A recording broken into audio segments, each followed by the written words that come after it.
آج ہم قرآن کی سورت البقرہ کی آیت 20 اور اس کی تفسیر پر ایک گہری نظر ڈال رہے ہیں۔ یہ آیت نا ایک بہت ہی طاقتور تمثیل کے ذریعے منافقین کی کیفیت بیان کرتی ہے۔ جی، اور ہمارا مقصد آج اس تمثیل کو سمجھنا ہے۔ یہ جو اندھیرا ہے، گرج ہے، چمک ہے، یہ سب مطلب کس چیز کی علامات ہیں؟ اور یہ بھی کہ مفسر نے اس سے ایمان اور شک کے درمیان جو وہ کشمکش ہوتی ہے اس کے بارے میں کیا اہم نکات نکالے ہیں۔ بالکل، تو آیت کا مفہوم کچھ یوں بنتا ہے کہ بجلی کی چمک ایسی ہے کہ یوں لگتا ہے کہ آنکھوں کی بینائی اچک لے جائے گی۔ اچھا، جب ان پر روشنی ہوتی ہے تو چل پڑتے ہیں، اور جب اندھیرا چھا جاتا ہے تو وہیں ٹھہر جاتے ہیں۔ اور یہ کہ اللہ چاہے تو ان کی سننے اور دیکھنے کی صلاحیت بالکل ختم کر دے، وہ ہر چیز پر قادر ہے۔ جی، یہاں مفسر دراصل دو تمثیلیں بیان کرتے ہیں۔ پہلی والی خاص طور پر ان منافقین کے لیے ہے جو نبی کریم صلی اللہ علیہ وسلم کے زمانے میں تھے۔ اچھا، ان کی حالت اس شخص جیسی ہے جو طوفانی رات میں پھنس گیا ہو، اندھیرا بھی، بارش بھی، گرج اور بجلی کی کڑک بھی۔ تو یہ جو ظلمات ہیں یعنی اندھیرے، اس سے کیا مراد ہے؟ یہ صرف رات کا اندھیرا تو نہیں لگتا؟ نہیں، تفسیر کے مطابق یہ کئی چیزوں کی طرف اشارہ ہے۔ ایک تو دین پر عمل کرنے میں جو مشکلات آتی ہیں نا، عبادات ہیں، خواہشات کو دبانا پڑتا ہے۔ صحیح۔ دوسرا ان شکوک و شبہات کا اندھیرا جو ان کے دلوں میں تھا۔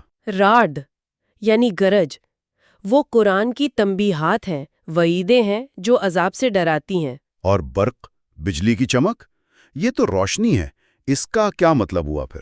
برق کی بھی دو اہم تشریحات ہیں۔ ایک تو یہ کہ اس سے مراد وہ دنیاوی فائدے ہیں جو کبھی کبھی مل جاتے تھے، جیسے جنگ میں فتح یا مال غنیمت۔ اچھا، تو وہ وقتی طور پر راستہ روشن کر دیتے تھے؟ جی بالکل۔ اور دوسری تشریح جو ہے وہ زیادہ گہری ہے۔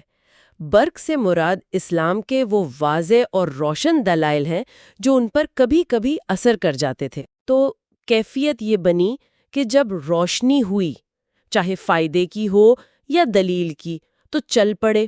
کلما اضاء لہم مشوا فیہ، مطلب وقتی طور پر اسلام پر عمل شروع کر دیا۔ بالکل، اور جیسے ہی اندھیرا ہوا یعنی مشکلات آئیں، فائدے رک گئے یا شکوک نے پھر سے غلبہ پا لیا، تو وہیں کے وہیں ٹھہر گئے۔ وَإِذَا أَظْلَمَ عَلَيْهِمْ قَامُوا۔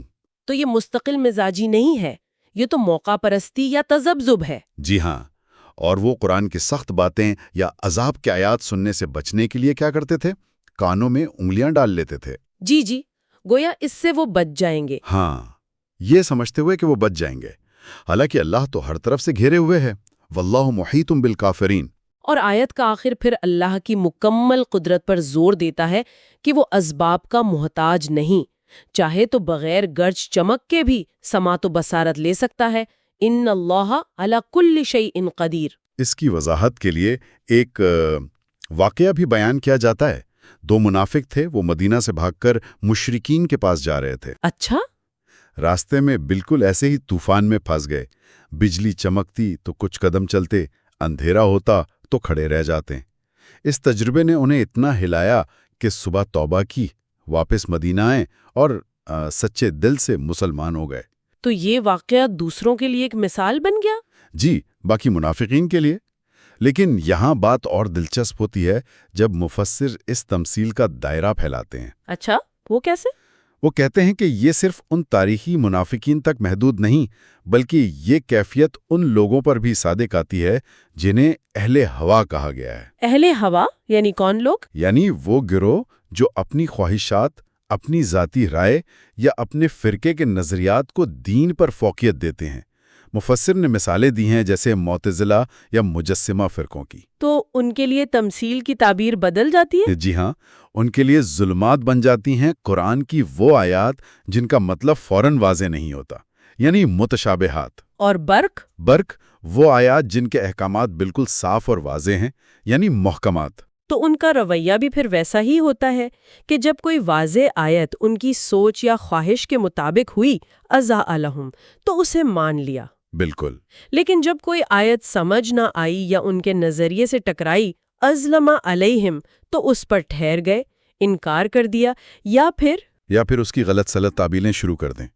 یہ بالکل ویسا ہی ہے جیسے قرآن میں ایک جگہ آیا ہے نا کہ کتاب کے کچھ حصے پر ایمان لاتے ہو اور کچھ کا انکار کرتے ہو، تؤمنون ببعض الکتاب ونکفرون ببعض۔ اور وہ سمجھتے ہیں کہ وہ اصلاح کر رہے ہیں۔